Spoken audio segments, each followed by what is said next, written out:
Hello and welcome to my video essay on the politics of translation, a 1992 essay by Gayatri Spivak. So, starting in the 1990s, translation theorists became more interested in cultural studies and post-structuralism, but they began also exploring the links between gender and translation, power relations and translation, and globalization and translation. And these issues are essential to postcolonial studies, which emerged as a major field of inquiry and influenced translation studies tremendously during this time. Intellectuals like Gayatri Spivak and Homi Bhabha, two of the foremost postcolonial theorists, started exploring how imperialism wills images of other peoples and cultures as it simultaneously masks underlying power relations. So their interests were in providing more ethically and politically inflected ways to read language and translations in colonial and post-colonial contexts. Gayatri Spivak, apart from being one of the key post-colonial theorists, is also a feminist thinker and a translator. She's famous for her translation of Derrida's Of Grammatology, a major text of deconstruction which helped usher deconstruction into the English-speaking world. Her translator's preface is still widely read today. But she's also known, perhaps less so, for her translations of feminist Bengali writer Mahasveta Devi, and we get a glimpse of that in the article that I will be going over today. Most of Spivak's work focuses on excluded, subaltern, especially women who are still being marginalized despite majority groups' claims of democracy. Thus, translation is not her main field of interest. In the article that we go over, however, she seems to acknowledge the importance of translation in intercultural communication. Overall, we can say that in this essay, Spivak's primary concern is translation of non-European languages into European languages, or to be more precise, translation of Bengali into English and French, and to be even more precise, translation of women writers in Bengali into English and French. Since Spivak's essay brings together feminist, postcolonial, and post-structural approaches, we might imagine her as asking, what is the task of the feminist translator of non-European languages? Spivak takes up this question on the first page. She says, the task of the feminist translator is to consider language as a clue to the workings of gendered agency. And we notice in the first sentence of the same paragraph she's saying that meaning is not transferred in translation, it is constructed. And based on that understanding, she wants to consider the role played by language for the translator. Who is the agent, she says. The translator is the one who acts, but this action is really only partial because even in acting, the intention is not fully present to itself. And that is to say that the translator is often not even aware of everything that is happening in the translation. Along the same lines, she says, the writer is written by her language. So the writer who is being translated also writes with her own ideological position. This means, of course, that the writer's agency, and presumably she means the Indian woman writer here, or perhaps the non-European woman writer in general, she writes her agency differently from the way the British woman writer does.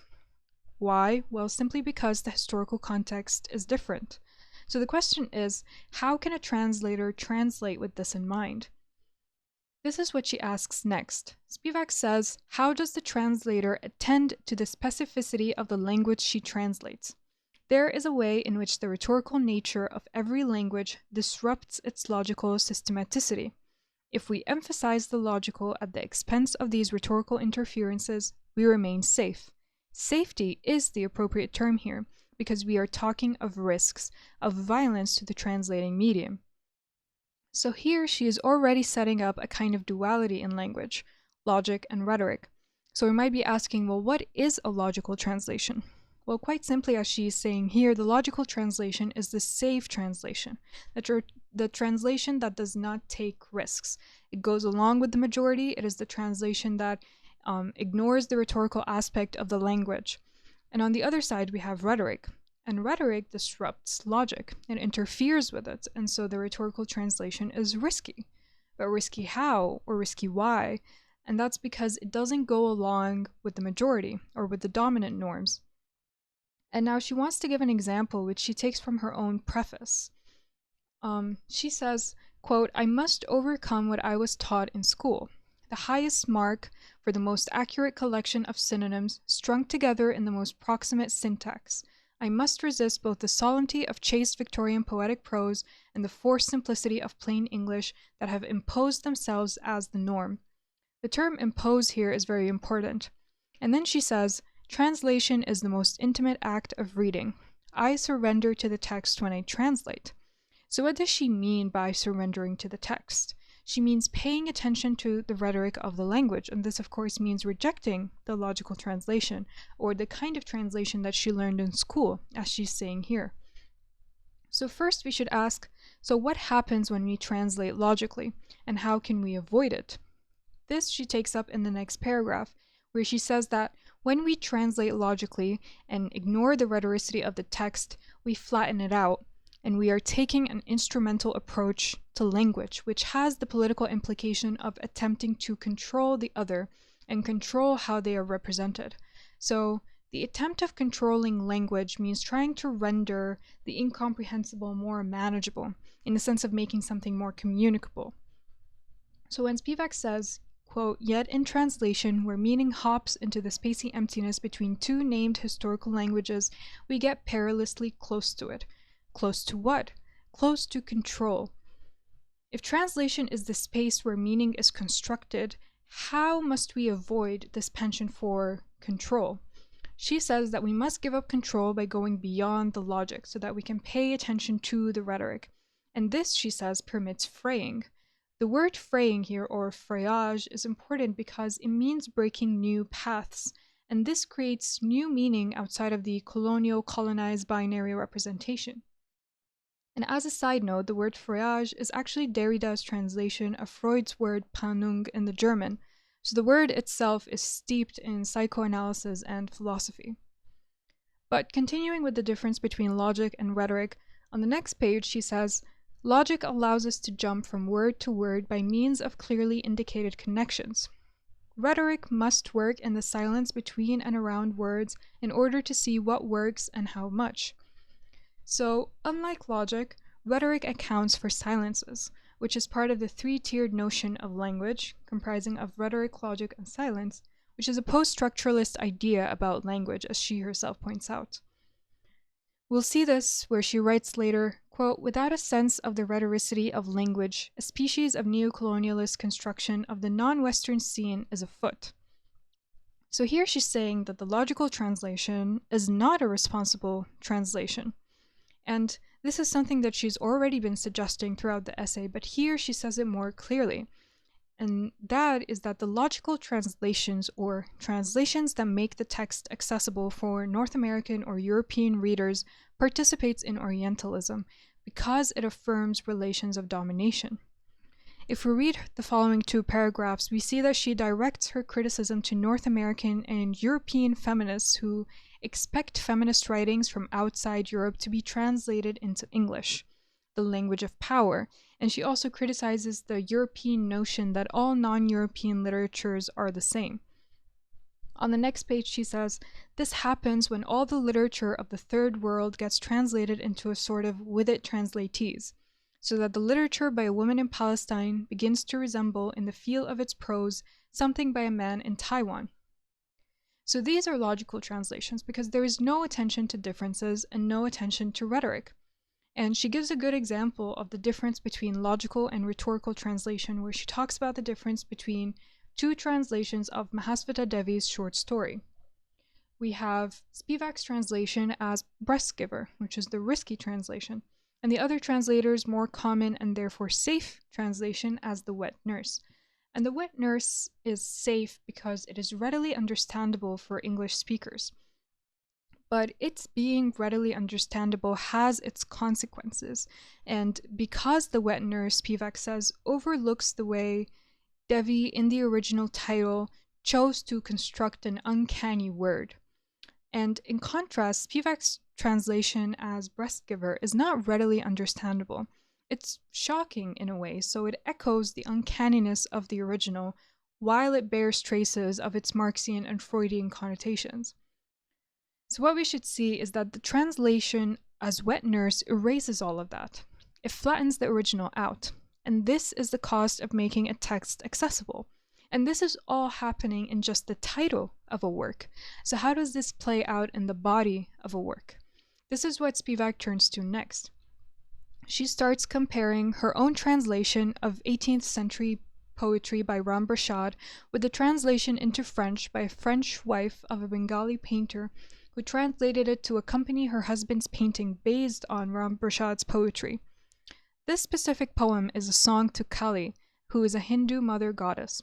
Spivak says that there is a longing between the poet and Kali, but she says this is not all of what is there. Even more importantly, there is a gendered tone of affectionate banter, a kind of tension there. And this is something she says that she tries to capture in her translation, but at the same time she admits that she can't fully capture it. And this is something that the French translator just doesn't even get at all. One thing that is striking about the difference between the translations is Spivak's use of English, because it is more startling and it really asks the readers to think carefully about the meanings. And this is something that is very important, if not crucial, because Ram Prasad played with the Bengali in a kind of way that shows that the way of meaning is important here too, not just the meant. So the first line of Spivak's translation is "Mind why footloose from mother," comparing that with the French translation as "Why have you, my soul, left ma's feet?" It is already clear in the first line that the French wife's translation is readily understandable. The layers of meaning, on the other hand, and the rhetoric gets flattened out, while Spivak's is not readily comprehensible. In fact, her language is a bit defamiliarizing, which actually echoes with the original's play with language. This brings us to Spivak's later discussion of the translation, and the thing to note is that in that discussion, Spivak says that the French wife's translation is Orientalist, even though her intentions were good. But the problem is she makes the Bengali accessible to her readers by taking an instrumentalist approach to language. And this is Spivak's overall critique, which then allows her to bend the conversation to her own experience. And later Spivak asks, "What am I giving up? What am I, as a translator, giving up when making everything accessible and readily consumable for the Western reader?" So, the accessible translation is not a good translation because it flattens out the original. For instance, it erases the play of language in the original, it ignores the rhetoric, and it is just not intimate. On the other hand, the good translation takes risks by disrupting logic, by withholding explanation of the original in the translation. And this, of course, is all happening within the uneven power relations between languages. And this is something that Spivak never loses sight of, and we shouldn't either. Spivak does make a second point about being a good translator, and that is, quote, "The translator must be able to discriminate on the terrain of the original."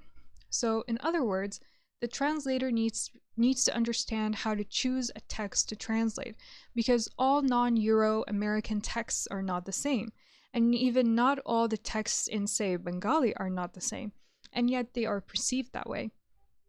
And this is what Spivak is criticizing. So we should be asking, why did Spivak choose Mahasvita Devi to translate?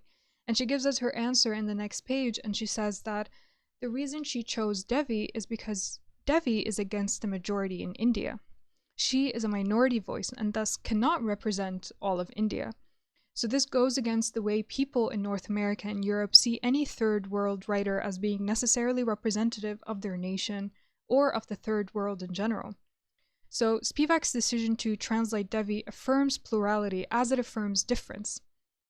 Spivak makes the same criticism, but more to her point in terms of feminism on later pages, and we will see that Spivak is criticizing Western feminists who claim solidarity, but at the same time demand that non-European women's texts be accessible to them in English, which is again a hegemonic language and the ex-colonizers' language. So she's challenging these feminists claiming solidarity to learn the other's language intimately. And intimately is very important because she's not saying, yeah, just learn another language or learn some other languages and that solves everything. No, you must have intimacy with that language. You must be able, she says, to talk about intimate things in that language. When there is intimacy, you can surrender to the text, which means you give up your own identity in order to respect the other. So this points not only to an ethics of translation, but to an erotics of translation, which is one of Spivak's contributions to our understanding of translation. And she says, only then, when you actually learn another language intimately, and thus when you can surrender to the other's text, only then can you begin to think about solidarity. So Spivak goes on to say that while she has been discussing the case of women's writings, the same idea can be applied to other contexts, like the postcolonial in general. So this is something for all of us to consider.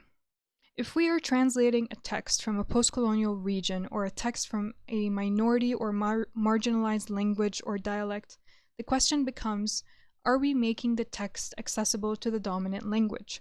And if so, at what cost?